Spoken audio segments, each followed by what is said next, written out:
নমস্কার। গল্পকথা চ্যানেলে সব বন্ধুদের স্বাগত।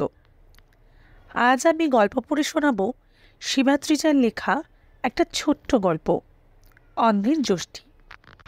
সুচন্দ্রা দেবীর 6টি ছেলে, কিন্তু সকলে গর্বের সঙ্গে বলে 5টি রত্ন। প্রথম সন্তান দেবাশিস হাই স্কুলের হেডমাস্টার, তৃতীয় সন্তান শুভাশিস কলেজের প্রফেসর, চতুর্থ সন্তান স্নেহাশিস মেকানিক্যাল ইঞ্জিনিয়ার, পঞ্চম সন্তান সৌরাশিস সরকারি অফিসের গেজেটেড অফিসার এবং ছোট হলেন আশিস হসপিটালের ডাক্তার।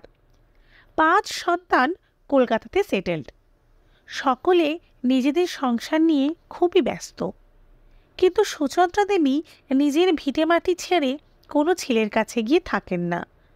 উনি মনে করেন ছেলেদের সংসারে বোঝা হয়ে থাকার চেয়ে নিজের ভিটেতে থাকাই ভালো। উনি পুরনোপন্থী হলেও নিজের স্বাধীন চিন্তাধারার মধ্যে থাকতে ভালোবাসেন।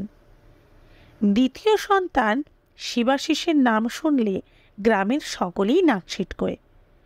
বাবার মেজ ছেলে বলে খুবই বদনাম তার। সকলের বক্তব্য, নবীনচন্দ্রবাবু সব ছেলেকে মানুষের মতো মানুষ করেছেন, কিন্তু মেজ ছেলে বকাটে এবং বাউন্ডুলে হয়ে গেছে, বাবা মায়ের নাম ডোবানোর জন্যই জন্মেছে। কিন্তু সুচন্দ্রা দেবীর মেজ ছেলেকে নিয়েই তার যত সুখ, শান্তি এবং ভরসা। মেজ ছেলেও মা অন্তর প্রাণ।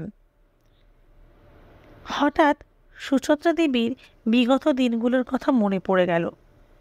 মনে হচ্ছে যেন এই সেদিনের কথা। চিন্তায় মনটা ভারাক্রান্ত হয়ে গেল। নবীনচন্দ্রবাবু দিনে অন্তত 10 বার বলতেন, গিন্নি দেখো, তোমার 6টা ছেলেকে 6টা রত্ন তৈরি করে দেখাবো, সমাজে যাতে মাথা উঁচু করে সম্মানের সঙ্গে বাঁচতে পারে। সুচন্দ্রা দেবী একটু বিরক্তির সুরে বলতেন, রত্ন তৈরি করা পর্যন্ত ছেলেগুলো আস্ত থাকবে তো? তোমার যা শাসন। নবীনচন্দ্রবাবু হেসে উত্তর দিতেন, যেমন ঘোড়া তা তেমন চাবুক না হলে চলবে গিন্নি। সুচন্দ্রা দেবী একটু নরম সুরে বলতেন, ছেলেগুলোকে যখন শাসন করো এবং মারধর করো, তখন আমি নিজেকে ধরে রাখতে পারি না যে। তখন মনে হয় তোমার এই সংসার ছেড়ে আমার দু চোখ যেদিকে চায় সেদিকে চলে যাই। এই সৃষ্টি ছাড়া সংসারে থাকতে আর ভালো লাগে না। নবীনচন্দ্রবাবু প্রাইমারি স্কুলের শিক্ষক ছিলেন। নিজে খুব কষ্ট করে পড়াশুনো করে নিজের পায়ে দাঁড়িয়েছিলেন। পৈতৃক জমি বলতে 5 কাঠা ভিটে বাড়ি আর বিঘা 2 চাষের জমি। বাবা মা তেমন লেখাপড়া জানতেন না।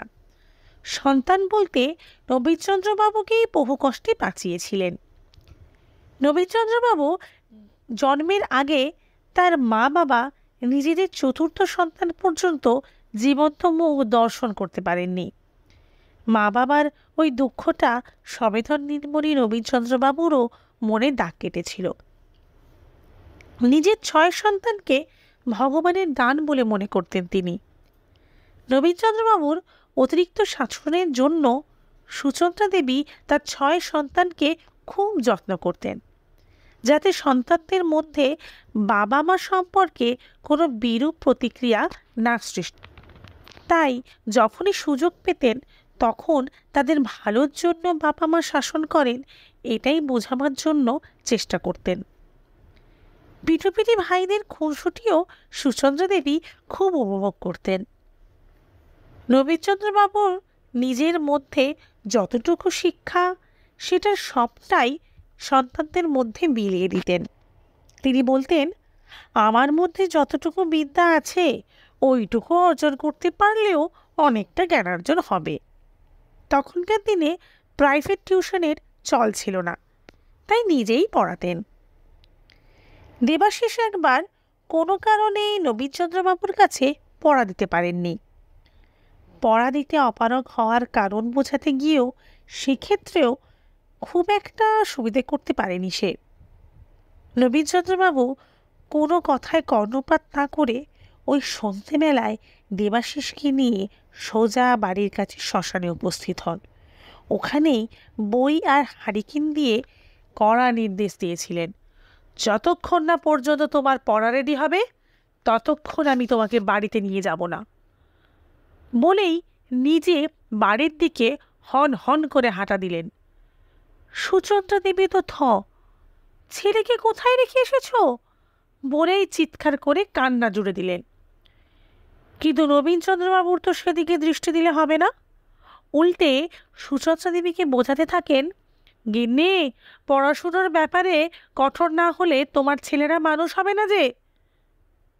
আবার কোনোদিন পড়া না পারলে শীতকালে সন্ধেবেলা পুকুরে এক গলা জলে দাঁড় করিয়ে রাখতেও তিনি দ্বিধাবোধ করতেন না। এইভাবে শাস্তির ছোট ছোট নমুনা নিয়ে দেবাশিস স্কুলের গণ্ডি পার হয়ে কলেজ থেকে ইউনিভার্সিটি পর্যন্ত গর্বের সঙ্গে ভালো রেজাল্ট করে চলে। শিবাশিস ছাড়া বাকি সকলে দাদার পথ অনুসরণ করে, নিজেদের জীবনে পথ সুনিশ্চিত করেছেন। কিন্তু নবীনচন্দ্রবাবুর 5 সন্তান প্রতিষ্ঠিত হলেও ওনার মনে এক ফোঁটাও শান্তি ছিল না। কারণ শিবাশিস হায়ার সেকেন্ডারি পরীক্ষা দিয়ে বাড়ি থেকে উধাও হয়ে গিয়েছিলেন। শিবাশিস যে পড়াশোনায় খারাপ ছিল তা নয়, নবীনচন্দ্রবাবুর মাত্রাতিরিক্ত শাসনই তার কাছে দুর্বিষহ হয়ে ওঠে। সেটা মুখে কোনোদিন প্রকাশ করতে পারতেন না, বরং মায়ের কাছে অভিযোগ করতেন। একবার শিবাশিস লুকিয়ে পাড়ার ছেলেদের সাথে মার্বেল খেলায় ব্যস্ত। আশিস এসে কথাটা বাবার কানে তুলে দেয়। নবীনচন্দ্রবাবু খেলার মাঠ থেকে কান ধরে টানতে টানতে বাড়িতে নিয়ে আসেন। কিভাবে শাস্তি দেবেন প্রথমে ওনার মাথায় আসেনি। হঠাৎ চোখে পড়ে যায় ছোট গুড়ি গুড়ি লাল পিঁপড়ের দল সারি বেঁধে লাইন দিয়ে যাচ্ছে। ব্যাস, সঙ্গে সঙ্গে ডিসিশন, পিঁপড়ের দলের ওপর দাঁড়িয়ে থাকতে হবে শিবাশিসকে। নিচু হয়ে পায়ে হাত দেওয়া কিন্তু যাবে না, একদম স্ট্রেট দাঁড়িয়ে থাকতে হবে। খানিক বাদে সুচন্দ্রা দেবী সহ্য করতে পারেননি, তিনি দেয়ালে মাথা ঠুকতে শুরু করেন। নিরুপায় নবীনচন্দ্রবাবু বাধ্য হয়ে শিবাশিসকে ছেড়ে দেন। কিন্তু পাড়ার বন্ধুদের সামনে নবীনচন্দ্রবাবুর এই কড়া শাসন সেদিন শিবাশিসের খুবই আত্মসম্মানের লাগে। বাড়ি ছাড়া 3 মাস পরে ফল প্রকাশিত হলে দেখা যায় শিবাশিস ফার্স্ট ডিভিশনে পাশ করেছেন। কিন্তু নবীনচন্দ্রবাবুর ছেলের দেখা পাবেন কোথায়? প্রায় 10 বছর নিরুদ্দেশ থাকার পর নবীনচন্দ্রবাবুর অসুস্থতার খবর জানতে পেরে শিবাশিস নিজেই বাড়ি ফিরে আসেন। কিন্তু নবীনচন্দ্রবাবুর ছেলেকে কিছুতেই নিজের কাছে ফিরতে দিতেন না। সুচন্দ্রা দেবীকে 24 ঘন্টা শাসিয়ে রাখতেন। গিন্নি, তোমার মেজ ছেলে যদি আমার কাছে আসে তাহলে আমি বিষ পান করব।